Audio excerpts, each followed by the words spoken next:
Welcome to our fifth learning workshop for Chemistry 1411. We will be covering stoichiometry and limiting reagents and all that good stuff today. Without further ado, let's go ahead and dive right in. My favorite topic. So stoichiometry is kind of a $5 word that refers to the relationship between masses of substances in a chemical reaction. Masses or moles of substance, amounts of substances in a chemical reaction. So one of the first things we need to look at here is to recognize that when we're given a balanced chemical equation, what is it that this ratio tells us? What is this the ratio of? Yes. So Ethan, somebody said something, I didn't see it. yeah. So the moles, yeah. Well, yes. Strictly speaking, it's actually the molecules. Strictly speaking, this balanced equation actually tells us the ratio of molecules, but it turns out that the mole ratio is the same as the molecule ratio, because a mole is simply 6.02 times 10 to the 23rd. So it's kind of like this. If I say 4 molecules of ammonia react with 5 molecules of oxygen to give me 6 molecules of water and 4 molecules of nitrogen monoxide, I could likewise say 4 dozen NH3 molecules reacts with 5 dozen O2 molecules to give me 6 dozen water molecules and 4 dozen nitrogen monoxide molecules. And likewise, same thing with the moles. Yes? I guess I have to say that's new. Yeah, I'm trying to process that. So, Professor DePaul, are you saying that these numbers in front of these molecules, that they're not moles, they're specifically molecules? Yeah, what I'm saying is, even though the mole ratio is the same, primarily the designation is here for the individual molecules themselves. It's not that it's not that it can't be read as moles, because it can, but primarily the equation is really emphasizing the fact that this is the molecule ratio. Does that make sense? It's kind of a subtle distinction. I mean, yes, it is the mole ratio, and yes, it would also be if these were all gases, it would also be the liter ratio. But primarily speaking, when we write a chemical reaction, we're not really what we're primarily representing. What we're actually focused on representing is not necessarily a mole ratio or a liter ratio. We're primarily representing the molecule ratio. It just happens that the mole ratio and the liter ratio in case of gases are exactly the same as the molecule ratio. Interesting. Okay. So it's a little bit more of a semantics thing. Like I said, it's just about fundamentally, as far as practically working the problems, you can treat it just as if it was a mole ratio thing. It's just that the purpose of a chemical reaction is really to show how the molecules interact. It's kind of a microcosm, but we can also use the moles as well to represent it. It's just because a mole is simply a multiple of the molecules. Yes. Okay, very good. Cool. Sorry, I didn't mean to be like overly confusing with that. No, that's okay. All right, so, and therefore, like it says here, in other words, this tells us for every 4 moles of NH3, 5 moles of oxygen are required, etc. And we can use these relationships. I could actually relate any single one of these 4 items to each other. And actually, the truth of the matter is that there is actually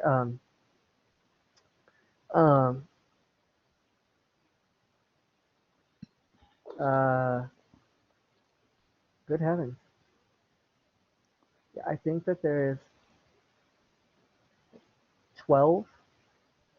I think there's 12 different iterations, 12 different possible conversion factors that one could use here. That might not be including permutations, but I mean different permutations being the same. Anyway, so yeah, there's a lot of different conversion factors that you can come up with just this equation. So stoichiometry, like I said, refers to the relative quantities of moles and calculations that make use of mole ratios, relating the amounts of one substance to the amounts of another substance. And what's important here is that if, for example, we looked at this in terms of moles, let's say we have 4 moles of NH3, okay? 4 moles of NH3, turns out that that weighs roughly about 68 grams. 4 moles of NH3 weighs about 68 grams. And if I had 5 moles of water, or 5 moles of oxygen, that weighs roughly about 160. Well, I don't know what that was. That weighs roughly about 160 grams.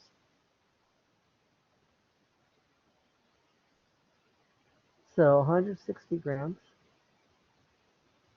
So you can see the 4 to 5 ratio really doesn't apply to the masses because different molecules like NH3 and O2 have very different masses. They have very different masses, and so the mass ratio really is not related to the mole ratio at all. I mean, like it's not directly related. It can be very, very different.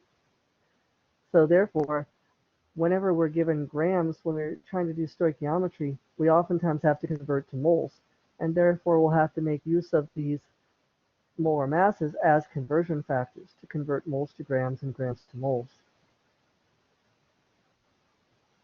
So 4 grams to 5 grams of O2, is that a valid conversion factor?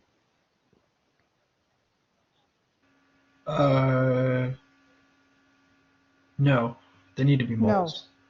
Good. Oh, so the equation tells us the moles or the molecules, but not the grams. We have to be precise in our thinking when we're dealing with stoichiometry. In fact, one of my favorite things to keep repeating when it comes to stoichiometry is that the only way to convert from one substance to a different substance when dealing with stoichiometry is a mole to mole ratio. So let's go ahead and take a look. So this is how many moles of water are produced if 0.176 of moles of oxygen are used. So in this case, we would start with our 0.176 moles of, okay, that's better, moles of oxygen. My writing was a little sloppy at first. All right, so what unit is going to have to come on the bottom here? That's going to be oxygen. What of oxygen? Moles. Moles of oxygen, very good. Okay. I mean, I can have grams of oxygen, I can have Yes. moles of oxygen, I can have liters of oxygen, all sorts of amounts of oxygen that I can have. Okay, and what can I convert moles of oxygen to? How about moles of water? Yeah, exactly. The only way to get Yes. from one substance to another is the mole-to-mole ratio, so I can convert moles of oxygen to moles of water. Now, what is the ratio here of water to oxygen? 5 to 6. Okay, where does the 5 go? 5 is going to be oxygen, 6 is going to be hydrogen. Or I'm sorry, water. Exactly. The coefficients from the balanced equation are what give us our mole-to-mole ratio. And that's all we have to do. So this is pretty straightforward. I just multiply the top, divide by the bottom, and what do I get? 0.2112 moles of Exactly. water. Now, 0.02122, but how many significant figures do I start with? Okay. 3. 3. And do I have to worry about significant figures with our numbers 5 and 6? No, because they're exact. Yeah, because these Yes. are exact. You can't have half of a molecule of NH3, right? Correct. And that's also one of the kind of telltale signs that this that the balanced equations are supposed to represent the molecules rather than moles, because you can have half a mole, you can have a quarter of a mole, you can have a fraction of a mole, but you cannot have a fraction of a molecule, and that's Molecule. why we Yes. always have to we always have to write our balanced equations in terms of whole numbers. Yes, makes So sense. this is 3 significant figures. That means I'm going to stop here, drop that 2. I get 0.211 moles of H2O.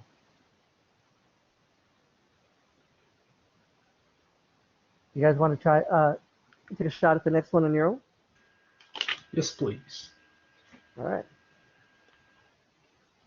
And once you get an answer, you can go ahead and raise the old handshake one. Or not handshake, the little raise hand button. See? In the bottom of the screen. By the volume. It's kind of fun. I like to do it. Yes. You got one? I have a question.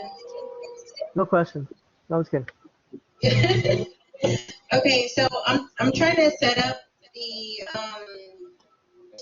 my numerator and denominator.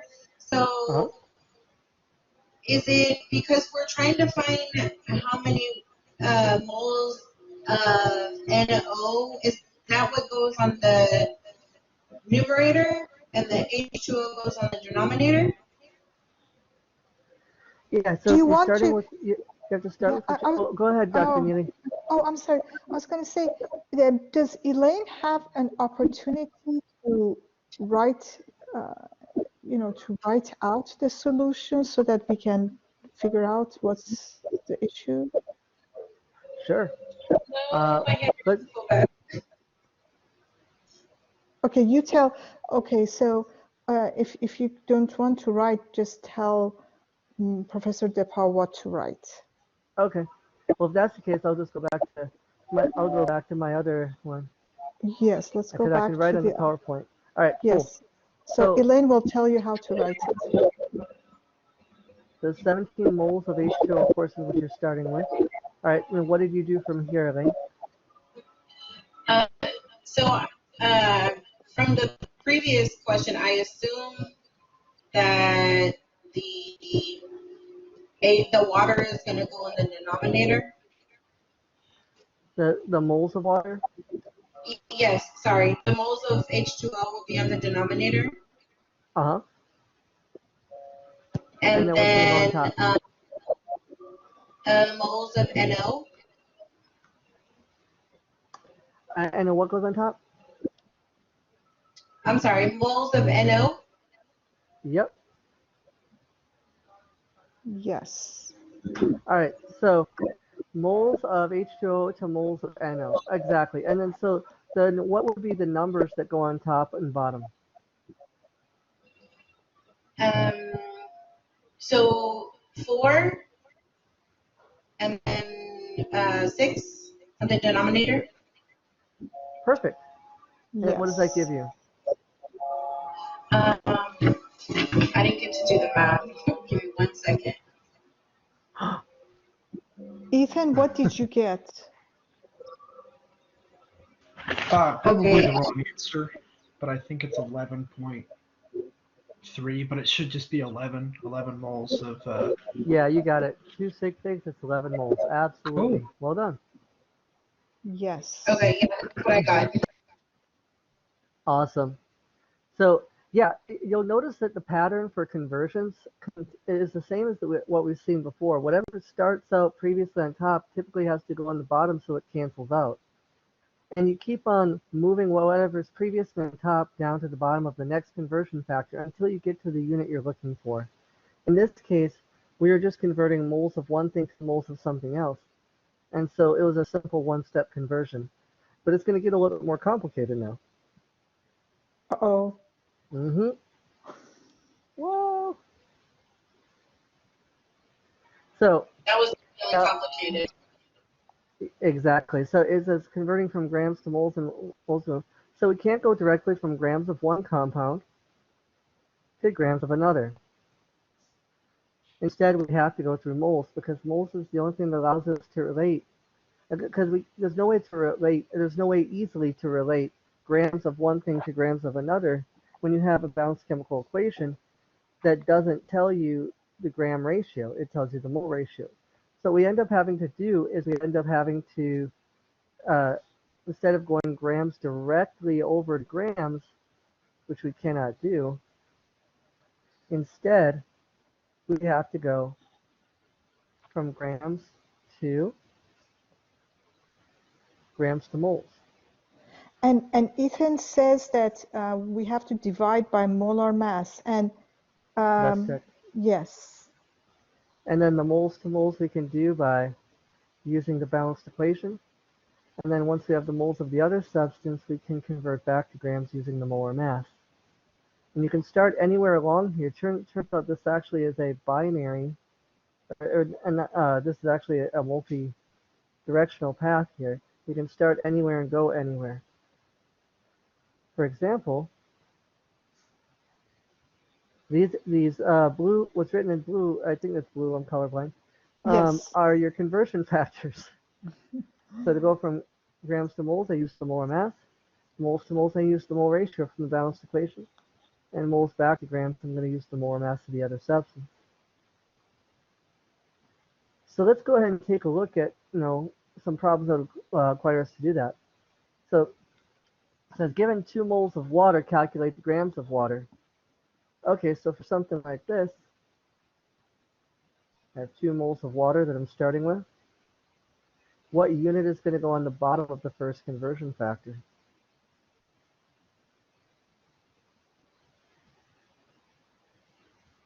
It's going to be moles of water. Uh-huh. Yes. And what unit is going to go on the top?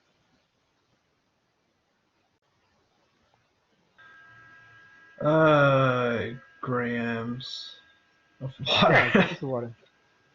Yes. Yeah, and do I need the balanced equation for this particular problem?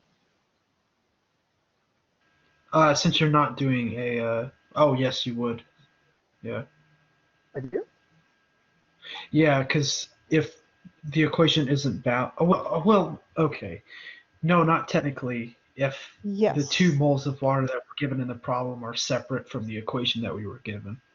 But if we had to find out Exactly. 2 moles of water, we would. Well, see, here's the thing. I don't actually have to use 2 moles of water here because the molar mass is always the mass of 1 mole.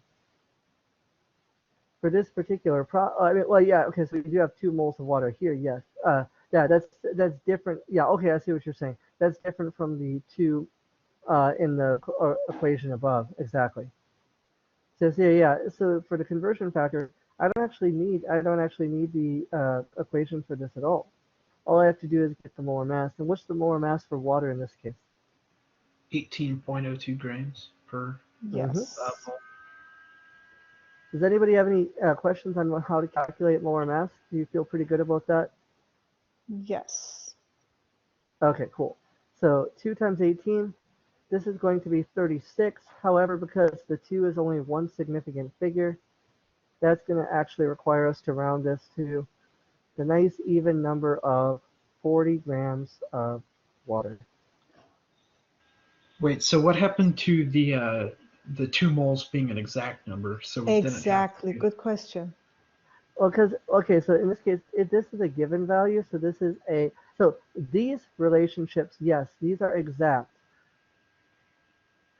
But the number here is given 2 moles of water, calculate grams of water. So here's the thing. This is not an exact number. It has to be a measured number. Because, for example, I mean, I can't, with the even a molar mass, anytime you bring in mass into the equation, mass is always a measured number. Right. I mean, unless you're talking about the definitional type of conversion factor, like 1,000 grams is equal to 1 kilogram, unless you're talking like metric conversions, whenever you're dealing with mass always has to be measured, and therefore it's always going to be a estimated value. So Right. 2 moles of water goes to, and remember also moles is itself a measured value. It's a measured value. It does represent a number, but the number is too large to actually be counted in anybody's lifetime. Even if you were to spend your entire lifetime from cradle to grave trying to count 6.02 times 10 from 0 to 6.02 times 10 to the 23rd, you'd die before you ever got there. So it's terrible to say, but it's true. It's just simply too big of a number to count in any real way, shape, or form. Now, technically, counting numbers are exact numbers, but in this case, the presumption would be that this is a measured number. But that's a good question. That is a good question. Yes. Just because a number is a whole number does not necessarily mean that it is a exact number. It may still be a measured number, even if the number looks like a whole number. Does that make sense? Oh, it makes sense to me. It's a little weird because Yes, It is weird. two I moles of agree. water is in the equation, and so it kind of Yeah, trips me a little obviously, bit. I probably should have made this 2.0 moles of water just to make it a little bit clear that it was a Yes. measured value. Yes. But Yeah, yeah, of course. it is weird. I'm not gonna lie. It looks weird. Makes you want to use more snake pigs. All right, so let's take a look at the next one though. I have 36 grams of hydrogen. Oh, by the way, is there any questions on that first one? Are we all good? Yes. Okay. So 36 grams of hydrogen is what I'm starting with. What am I going to have to do here for this first step? You need to convert to moles. Mm-hmm. Grams of H2, moles of H2.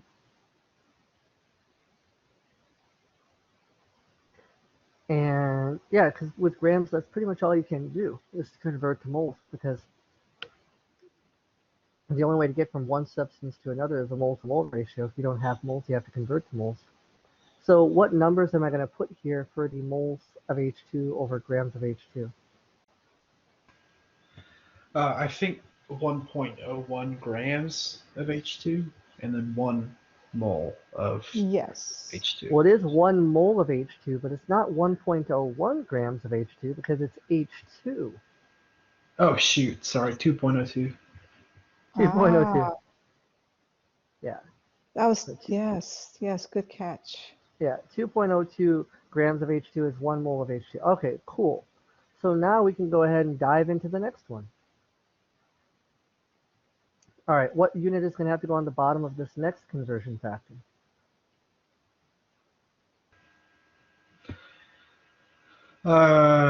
Moles of hydrogen.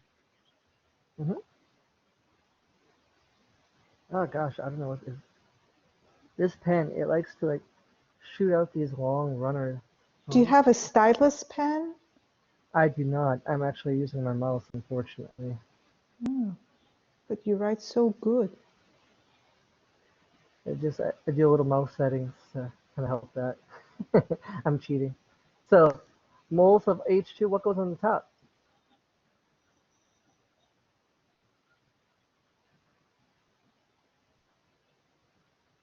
What unit goes on top? What is also O2? Mm-hmm. Very good. Yes. Right on, Elaine. All right. Moles of O2 goes on top. Ah. Okay. I'm going to ignore that. Now, what's the ratio? What's the relationship? What's the ratio of O2 to H2 here? The moles of O2 to moles of H2. 1 to 2. 1 to 2, and we get that from the balanced equation. Very good. Now, do we have to do any more conversions, or are we good?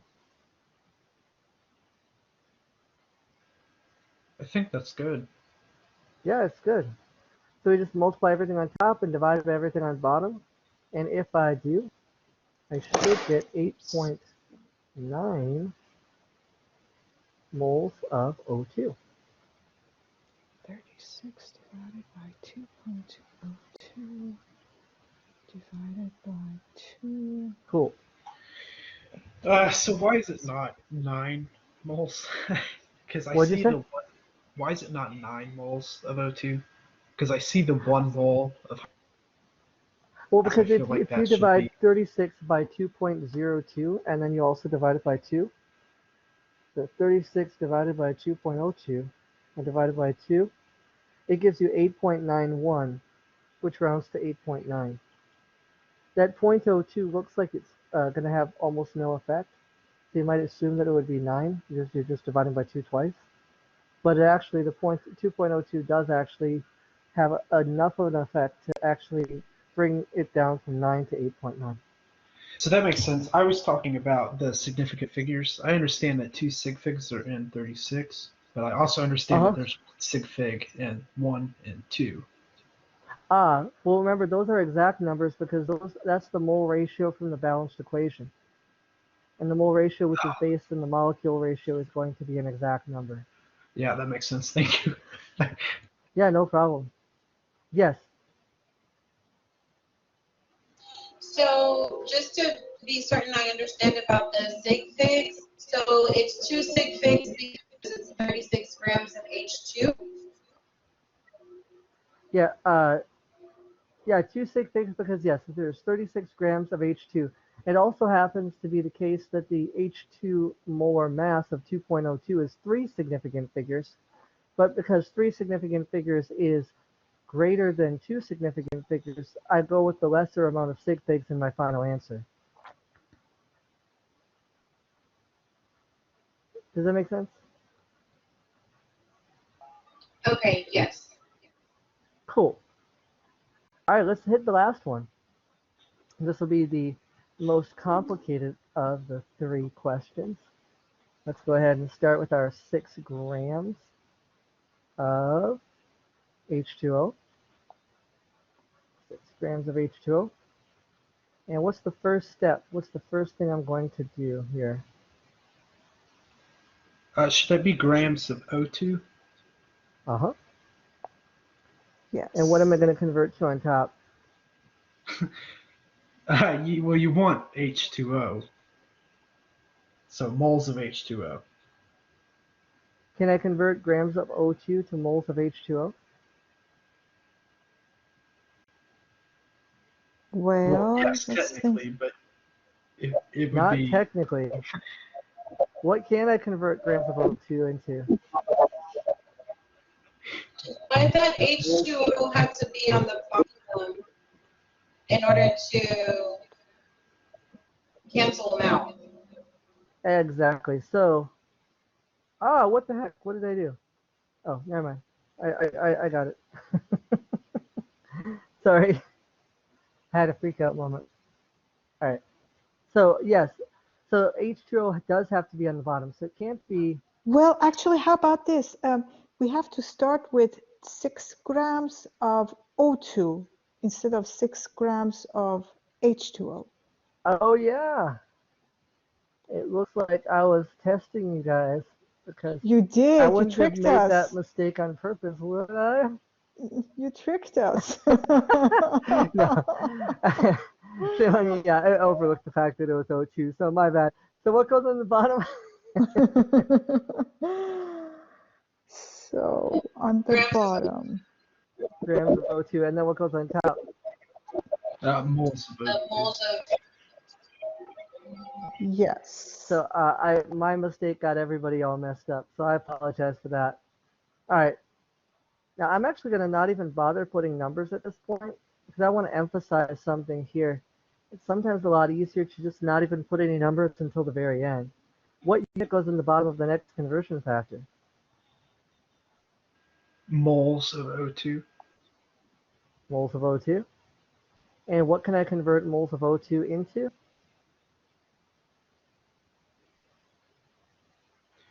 Moles of H2O. Exactly. I can convert to moles of water, or I could convert to grams of oxygen. But if I convert back to grams of oxygen, that would kind of put me back where I started. That's not really a good idea. So I'll convert moles of oxygen to moles of water. And then, since I'm looking for grams of water, what am I going to do next?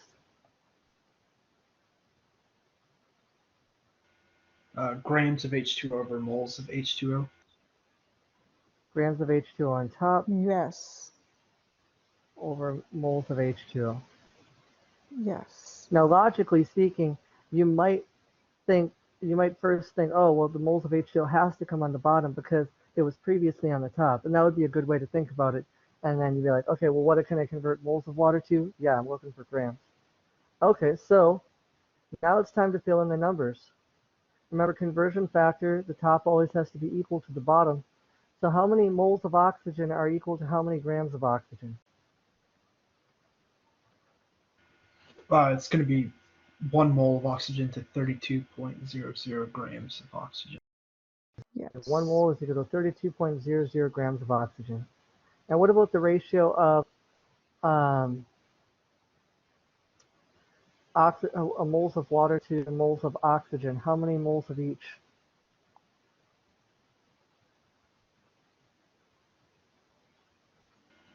That's going to be 2 moles of water to 1 mole of oxygen. Okay. And Elaine, I'm going to call upon you. What is the ratio? How many grams of water is going to be equal to a mole of water? Can you help me out?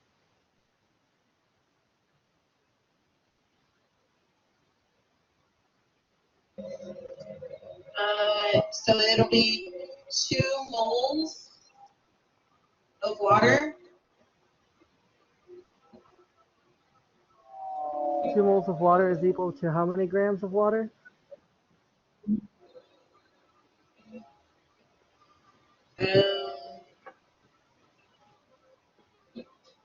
I don't know. I'm sorry. No, that's okay. How do you get from moles to grams? Where do you get those numbers? Where do you look? The molar mass. Yeah, the molar mass. And what's the molar mass of water? 18.02. Exactly, it's 18.02. So the molar mass of water is the grams of how many moles? It'll be 2 moles. Actually, it's only 1 mole. The molar mass by default is always the mass of 1 mole. Because you only actually, to get to 18.02, you're only multiplying the mass of hydrogen by 2, right? And you're multiplying the mass of oxygen by 1. So that only gives you 1 water molecule. If you wanted 2 moles of water, you'd have to multiply the hydrogens by 4 because there'd be 2 H2Os. And you'd have to multiply the oxygens by 2 because there'd be 2 oxygens. Does that make sense? So Okay, mathematically, if we insisted on using 2 moles of water in the denominator, we could just compensate and just say 36.04 grams of water over 2 moles of water. Yeah, exactly. Now, of course, because that actually just kind of complicates our calculations. In actuality, we almost never do that. We typically will just always do molar masses as 1 Yes. mole is equal to the molar mass. Yes. All right, and so if we multiply everything on top and divide by everything on bottom, what do we get? 12 times. That's going to be 7 grams of O2. Yeah. Oh, wait. It's No, actually 7 grams of H2O. Yeah, 6.76, but because there's only one significant figure to start, then that means that our amount at the end is only going to be 1 sig big. And so that's just going to end up being 7. Yeah, 7 grams of water. Very good, very good. Now I'm going to tag out. Your turn. How many grams of water are produced if 1.9 moles of NH3 are combined with excess oxygen? I'm going to go ahead and give you guys a shot at doing this. I'll give you a couple minutes. Once you have an answer you think is correct, or if you give up because you're hopelessly lost, go ahead and raise your hand. You don't have to indicate which one.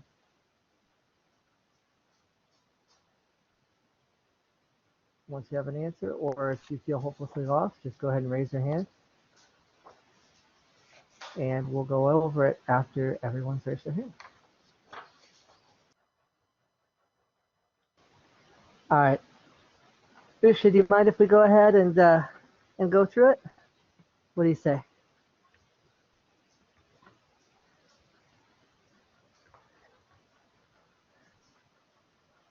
Yes, let's go through it. All right. Let's jump in. All right. Let's see. Well, first, before you go through it, I just want to see what the others got. Yeah. All right, Ethan. I'm gonna write. So Ethan and Elaine, I'm going to have you go ahead and write down what you did, if you don't mind.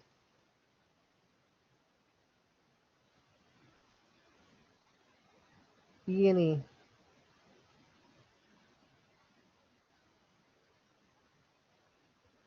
And just, yeah, let's show your work and see how we did. Shame on me. I don't mean to put you on the spot. If you don't feel comfortable with that, you don't have to. But I just thought maybe we could go ahead and compare answers. Can I type it instead? Sure, why not? Oh shoot! Yeah, I just tried that and it did not work well. Typing doesn't really work. Yeah, you can. Okay, yeah. never mind. I guess we'll just write it there. See. It's okay if Yeah, it's sloppy. That's why I gave you lots of room. Oh man, I'm not sure that's going to be enough room. Holy cow! That's a 1, by the way. Looks like a pretty broken one to me. Yeah. Well, you know, we're chemists, right? That's Right. oh, gosh. If nothing else, Gosh, this is for you guys to get an appreciation of the difficulty that I have writing this stuff. I love seeing you guys suffer on this platform. It's just too funny. That sounds terrible. Why would you love that? Gosh, I cannot do this at all. You know, as they say, practice brings perfection, right? Yeah, I guess so.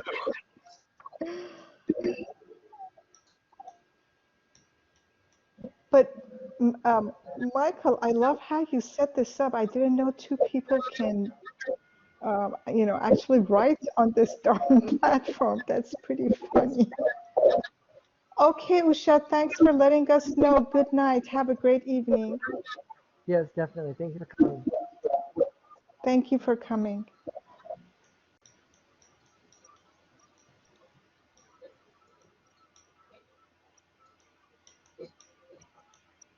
This is really bad.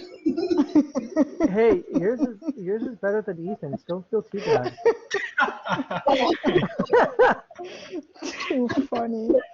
Too funny. You know, it's like the old saying. It's like if you're in the jungle trying to outrun a bear, you don't have to outrun the bear. You just have to outrun the guy next to you. You just have to write better than Ethan. You guys didn't know you're going to get graded on your handwriting as well, did you? Oh gosh. Oh.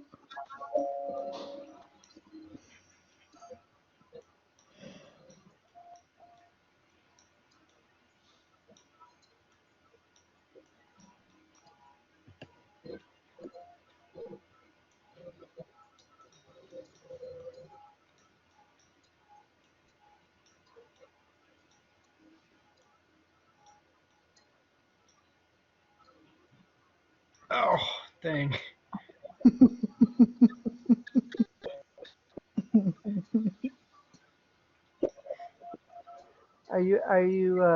Did the problem ask you to solve for grams of NH3, Ethan? Oh, did it not?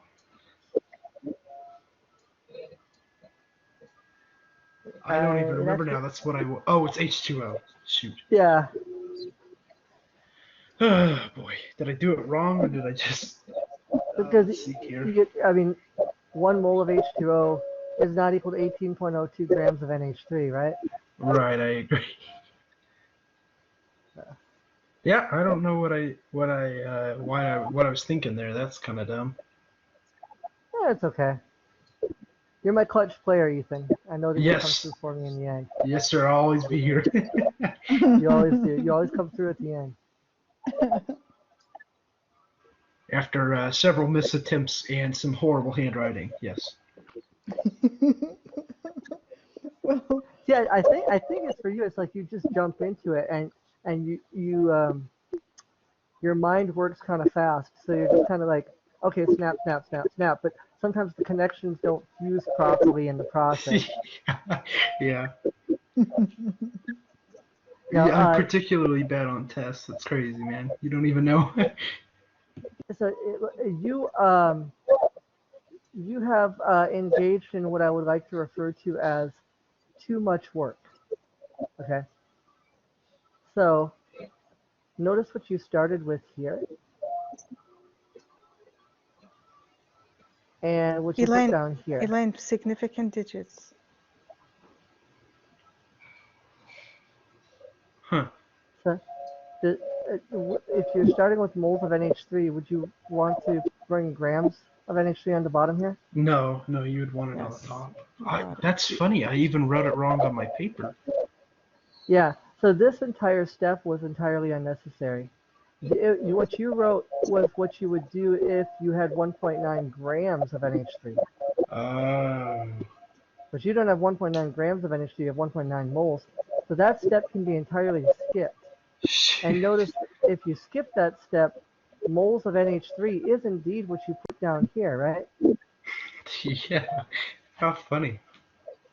So yeah, so you go moles of NH3 to moles of water, and then you can convert moles of water to grams of water, and then that's it. So basically, what Elaine did down here. Yeah, she did great. Mm-hmm.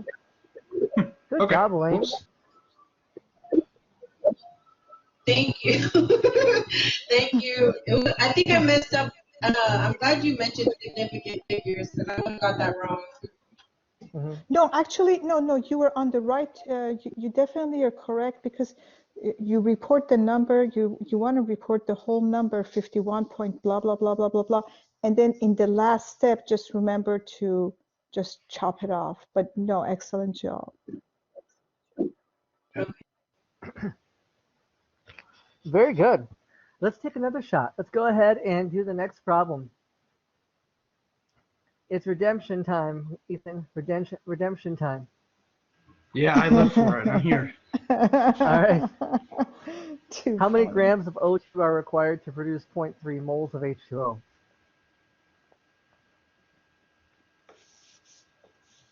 Take a shot at that one.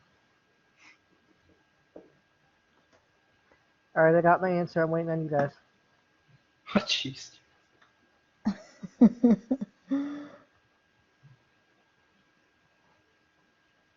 mean, in Well, I'm fairness, done I too. teach this stuff, so.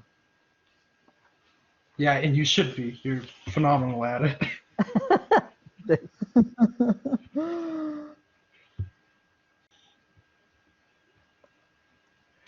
Well, I think I got it, but I'm not sure, to be honest, anymore. That's pretty fast. That is pretty fast. I am darn impressed. Arlene, do you mind if we switch over to the whiteboard?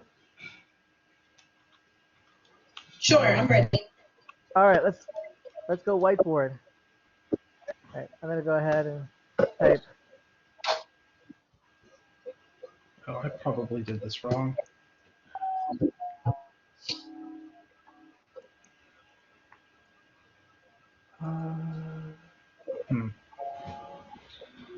Now, if you want, Oh you can boy. definitely use.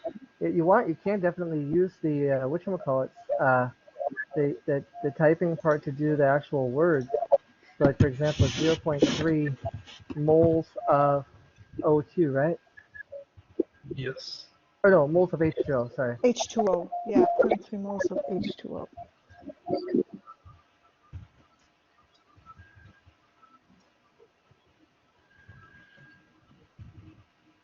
Oh, You're good, Elaine. okay. You have legible handwriting. It's okay. I'm not implying anything. I'm not implying anything. Yeah.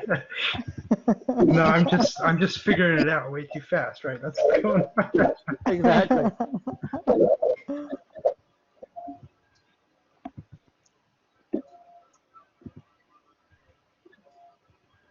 Well, I certainly don't think I have too much work this time, and I'm not sure if that's a better thing. We So shall far, find so out it looks soon. good to me.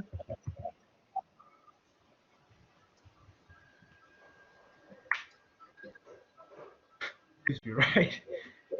Well, I should have just Ethan, you did that super fast. Dang, Yes, Ethan. ma'am. That's what I'm here for.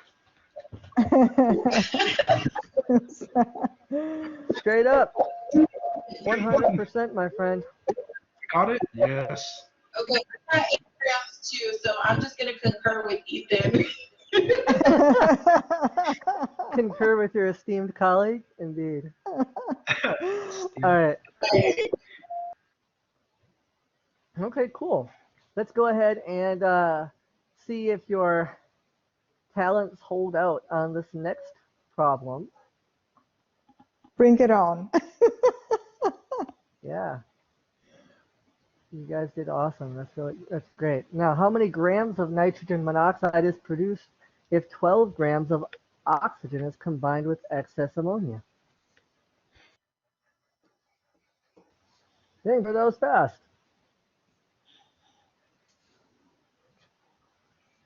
Well, we'll see if I even did it right. But yeah, it was a little bit quick.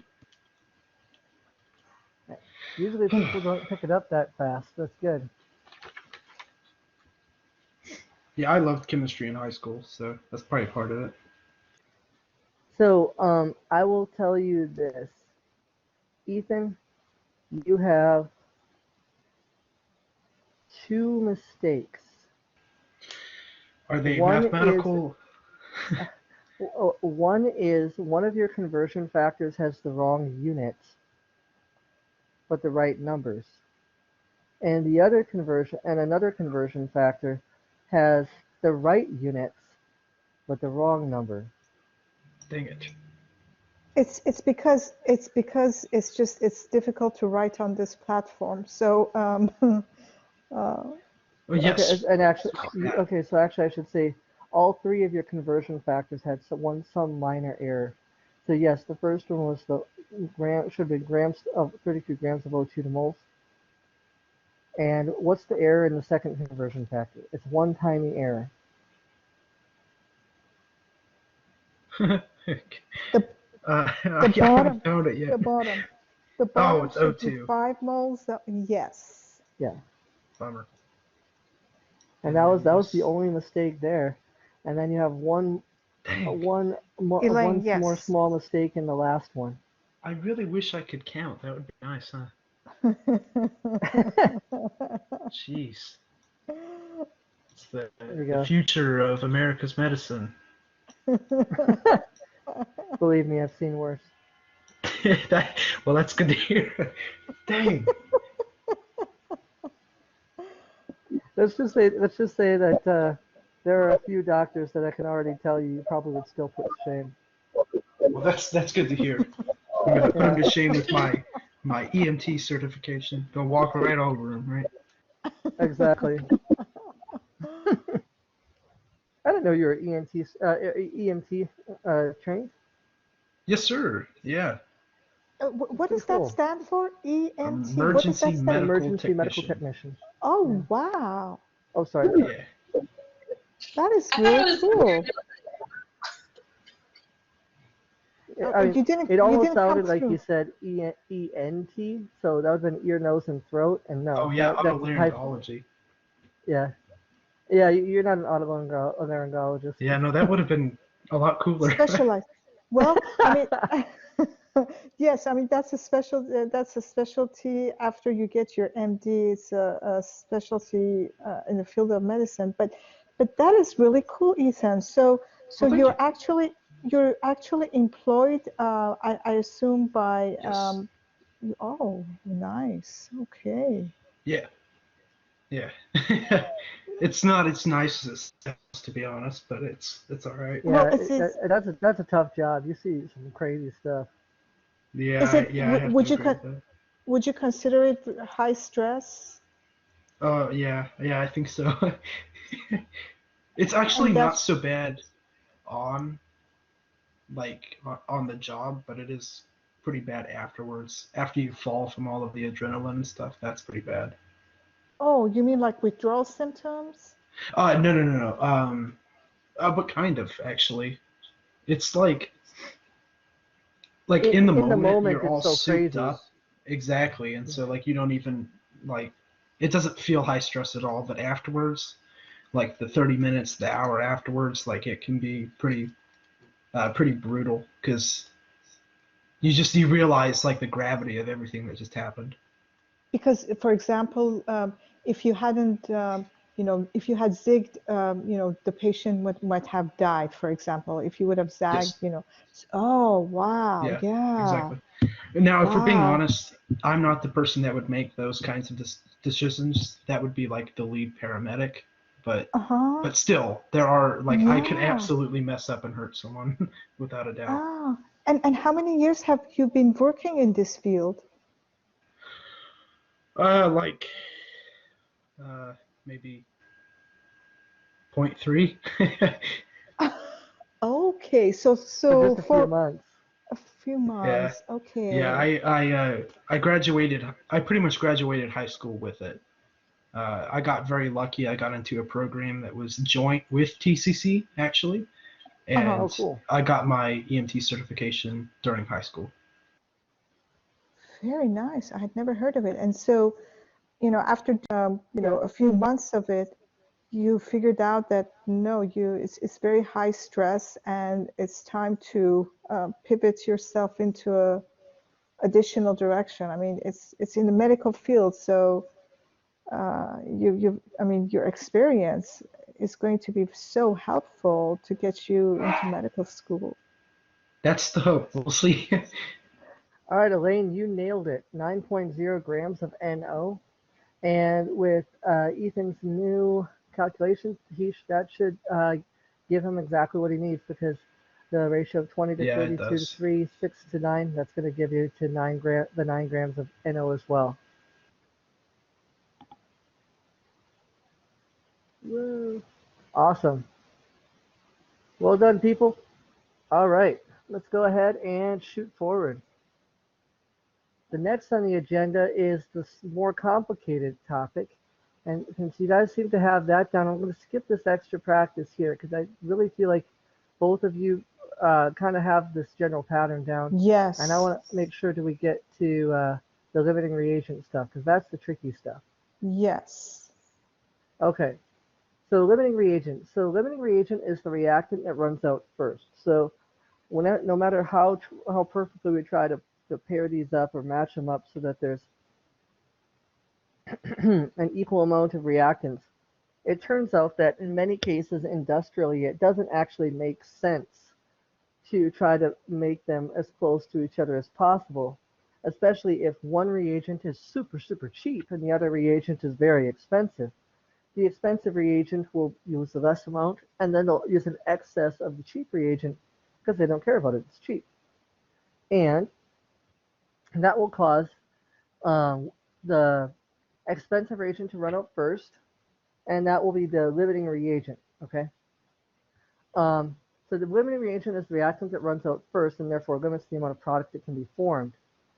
So when you're trying to figure out how to determine which reactant is the limiting reactant and which reactant is the excess reactant, the limiting reactant is if you convert each reactant to the same product, whichever reactant produces less product, that's going to be your limiting reagent, okay? So convert each reactant to the same product, whichever reactant produces less product is your limiting reagent. And the amount that it produces is called your theoretical yield. So let's take a look at an example of this. So what if we have 30 grams of sulfuric acid reacting with 25? Michael, I don't know if you have projected anything, but at least for me, I can only see the three names. I can only see Elaine Yeah, and Oh, Ethan. shame on me. So sorry, I messed that up. Yeah. So this is my beautiful slide. Like, oh, I said all this stuff. And then, yes, let's look at an example. Okay. Okay, there you go. Thank you. All right. So identify the limiting reagent if 30 grams of sulfuric acid reacts with 25 grams of aluminum hydroxide. Okay, so what I'd like you both to do is to convert each reactant to the same product. And in fact, for the purposes of expediency, Ethan, I'm going to have you convert 30 grams of sulfuric acid. And Elaine, I'm going to have you convert 25 grams of aluminum hydroxide. And I want you both to convert to grams of product, or grams of water as your product. So here's Ethan. Sulfuric acid, convert grams of sulfuric acid to grams of water. And Elaine, I want you to convert grams of aluminum hydroxide to grams of water.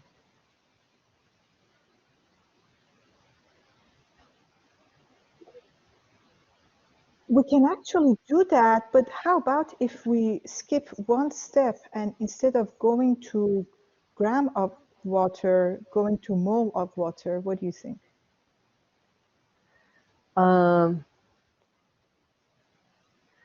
You could. Uh-huh.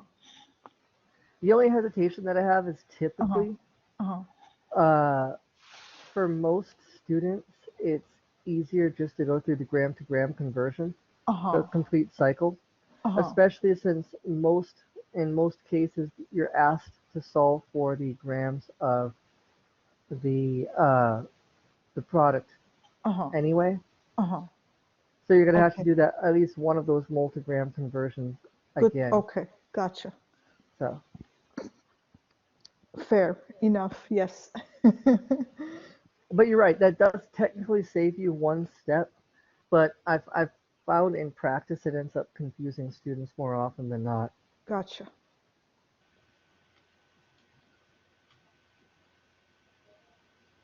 All right, we got one answer.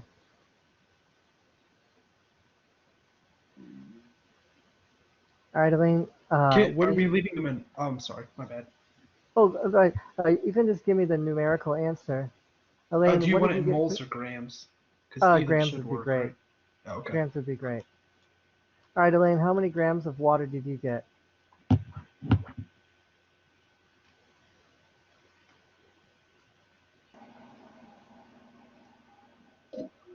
Okay, I got 17.32. 17.3. Yeah, and I got 11. Awesome. So that's great. Yeah, you guys nailed it. So 11 grams of water and 17.3 grams of water respectively. So which one is your limiting reagent? Which of these two Sulfuric reagents? acid. Yeah, sulfuric acid. Yes. And therefore, which one? And then the 11.0 grams is our theoretical yield. That's how much we could expect, the maximum amount of water that could be produced if I mix these up. Now, granted, in most cases, you're not going to get 11.0. You're not going to get the maximum amount because sometimes the reaction doesn't go to completion. Sometimes you lose some product either through, evaporation, or there's a slow amount of stilling, or you're just not able to collect it and measure all of it. Some is lost in the transfer process. So you'll rarely get the full 11.0 grams, but yes, this is your theoretical yield. That's the maximum yield you could expect if the reaction's carried out perfectly. That makes the sulfuric acid our limiting reagent. And now that we know the limiting reagent and the theoretical yield, we can look at percent yield.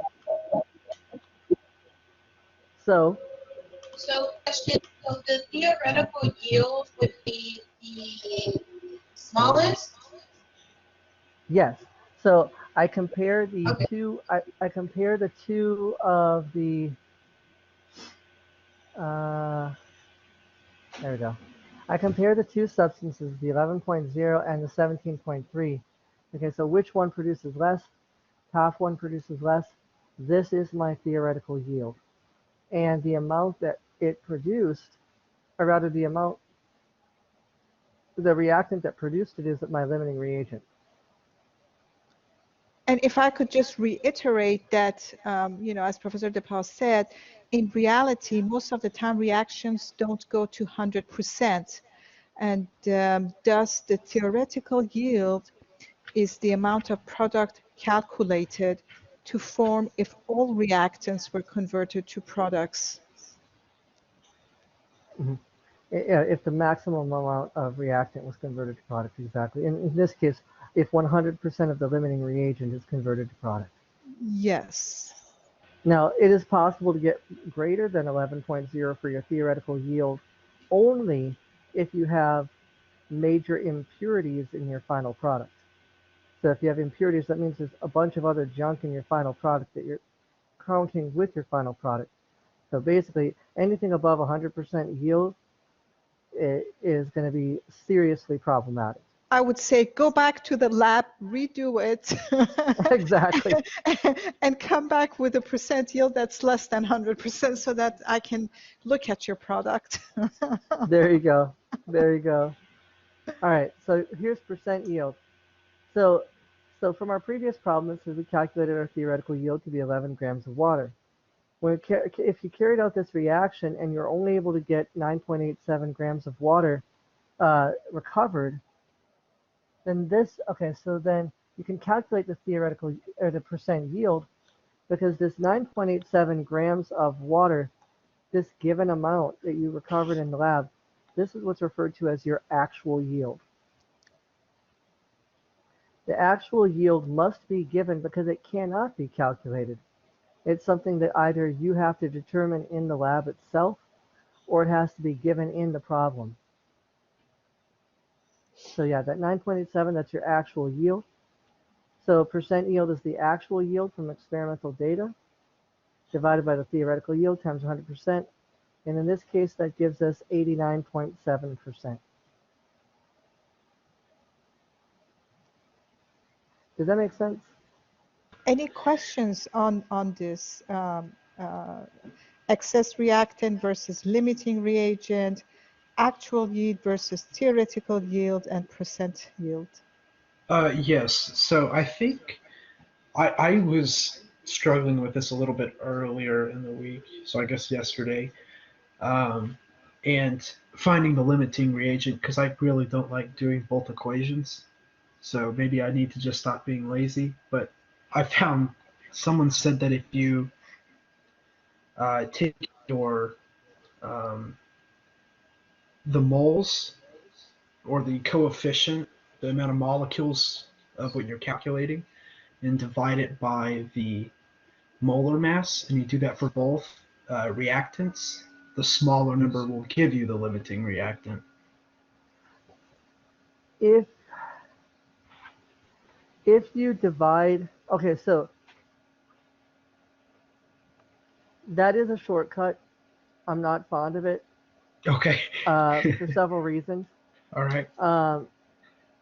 Part of the reason that I recommend this isn't actually the quickest way to do it necessarily, but the reason that I encourage students to do this is because the logic of the answer is the easiest to see. It's easiest to see the logic of this. And you see both products produced the same product, one produces less, that's your limiting reagent. It's not as easy to see in any other form, but yes, you are correct. If you divide each of the reactants by its appropriate molar mass, and then divide it by its coefficient in the balanced equation, yeah, whichever one comes out less, that will give you your limiting reagent. So for example, if I divided 30 by 98.8 and 98.08, and then I divided it by the coefficient of H2SO4, which is 3. Actually, let me see what that gets at. 30 divided by 98.8. No. Yeah, see, it wouldn't work because you have to account for the mole-to-mole ratio of the reactant to the product. Well, it does actually account for that if you divide by the actual, it does actually account that if you divide by the coefficient as well as the molar mass, but you have to divide by both. The only problem with it is it doesn't actually give you any useful information after that point. All that does is it tells you what the limiting reagent is. And that's great, but you still have to do the entire calculation to convert the limiting reagent to the theoretical yield. And at that point, you're doing about the same amount of work either way. You see what I'm saying? Yeah. Yeah, I think I have to agree with you on that one. So Yeah. while yes, I mean, if you have the, I mean, if you have the wherewithal to kind of like to do it really quickly, etc.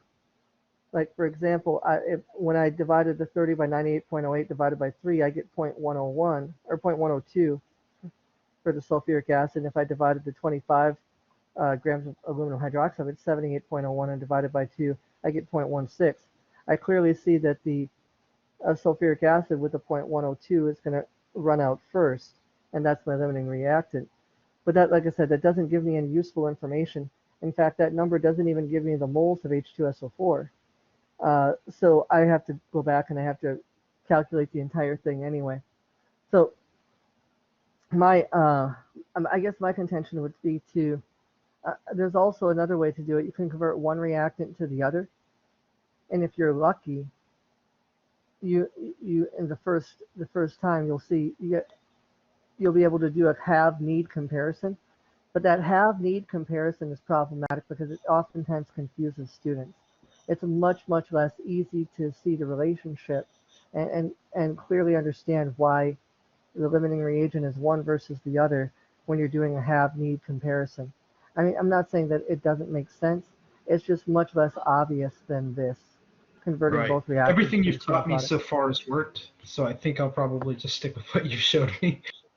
Okay. Yes, yes, and really it is, I mean, I highly recommend this method, basically comparing each of the reactants to one product and then just looking at the numerical value, either in grams or moles. If you already went Yeah. ahead with the conversion to grams, then you're saving yourself one step in the end when you're doing the percent yield calculation. And then you have the limiting reagents. So absolutely, Yeah. I recommend this track. What Dr. Neely said was also correct. You technically don't need this last step to determine which one is the limiting reagent, because if you compare the moles of water, whichever produces the less moles of water, that's going to be your limiting reagent. So you technically don't need that. It just, in most cases, it makes sense to just carry it out one further because you end up oftentimes Using it, needing to calculate the grams of product yes, anyway. yes, yes, yes, All right, yes. cool. So technically speaking, we're done with this, but y'all want to do, actually, well, here, it doesn't look like we're going to have enough time for it, but I do want to share, I would actually definitely recommend maybe doing a few more practice problems on this. I'm going to go ahead and share my screen and show you where you can find some great additional practice problems on our super cool TCC Science Learning Center website. Chemistry Web Resources, if you click on that and scroll down to Chemistry 1411. Hopefully you all are familiar with this website at this point, but if you go to Practice Problems and scroll down, I have Limiting Reagents 1 and Limiting Reagents 2. Limiting Reagents 2 is especially fun, and by fun I mean challenging. So let's go ahead and take a look at it. So you can see, for example, it describes the reaction, and then you have to actually write and balance the equation, and then based on the information, determine which one's the limiting reagent. And for some of these, it says how much excess reactant is left over. Now, this is one problem that I would actually really like to go over with you. And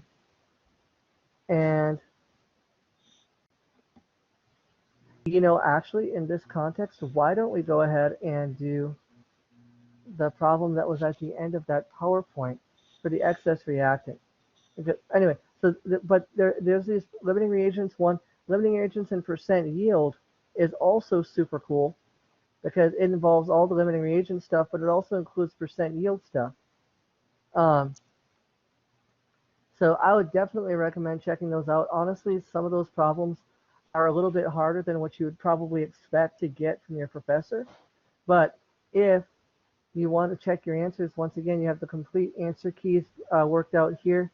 I'm sorry, this is back when I was lazier and I just used the train track thing instead of showing each separate conversion factor, but you kind of get the idea of how it works. And also, of course, I have the answer key for limiting reagents and percent yield too. So all the conversions are shown, all the work is shown, you can clearly see it. But I want to take a moment to go over one last little question. Is that you and your wife? Oh, what do you mean? Oh, yeah, Oh, that's me and my wife. oh, okay. Very cute. Oh, thank you. So, I mean, just scroll to the end of this PowerPoint. Come on. All right. So at this point, you'll notice that there is, I'm going to go ahead and do my dark blue, purple. If I wanted to solve for how much excess reagent was left over at the end, I already recognize that this is my limiting reagent. So what I would end up having to do is I would actually convert my limiting reagent to the excess reagent to see how much of the excess reagent would get used up. So I'll take my 30.0 grams of H2SO4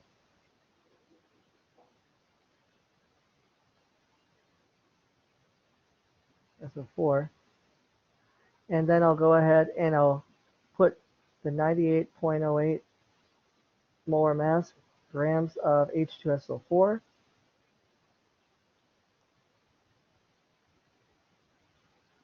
and I'll convert that to 1 mole of H2SO4.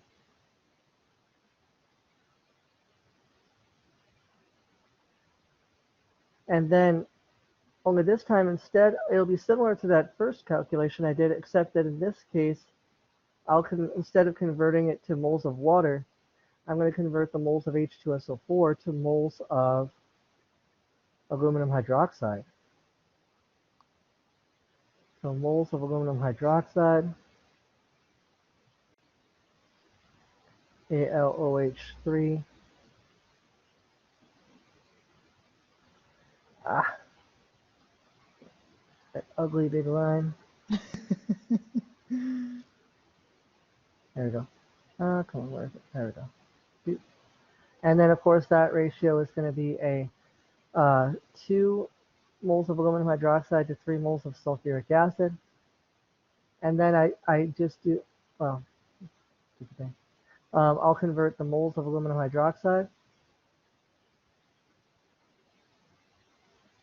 OH3, to grams of aluminum hydroxide using the molar mass.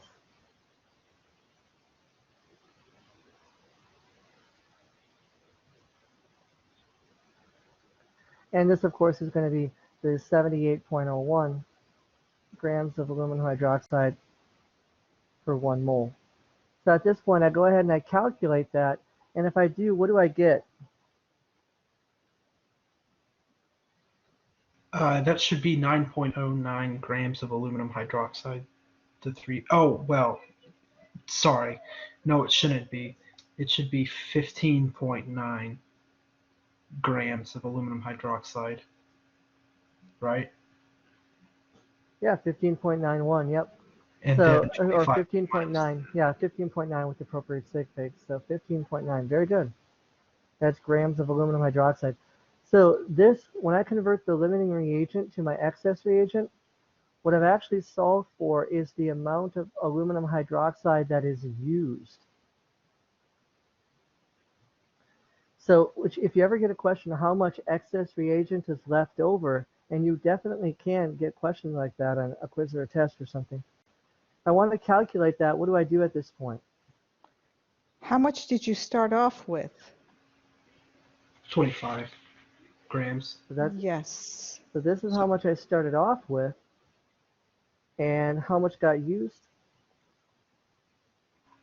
15.9. So how much Yes. excess is remaining? That's going to be about 9.09. Yeah, well, 9.1 with sig figs. But yeah, 9.1 grams. So this is the amount of excess reagent left over after the reaction is complete. So that's how you did make the determination of the excess reagent. And like I said, you're going to want to make sure that you you're going to want to make sure that you do probably a little bit more practice with this just to really get it down. And so any of those practice problems that are up on the website can be very helpful with that. All Great right. job, everybody. It was a lot of fun and rock and roll. Yes, thank you so much for coming. We always Yeah, have, I really appreciate you guys holding these sessions. They really are helpful. awesome. Yes, No, thank we you. appreciate it. Well, thank you both for coming. Yeah, your commitment is very much appreciated. Thank And you you're guys. both a lot of Yeah, fun to work with. So we bid you good night and see you next week.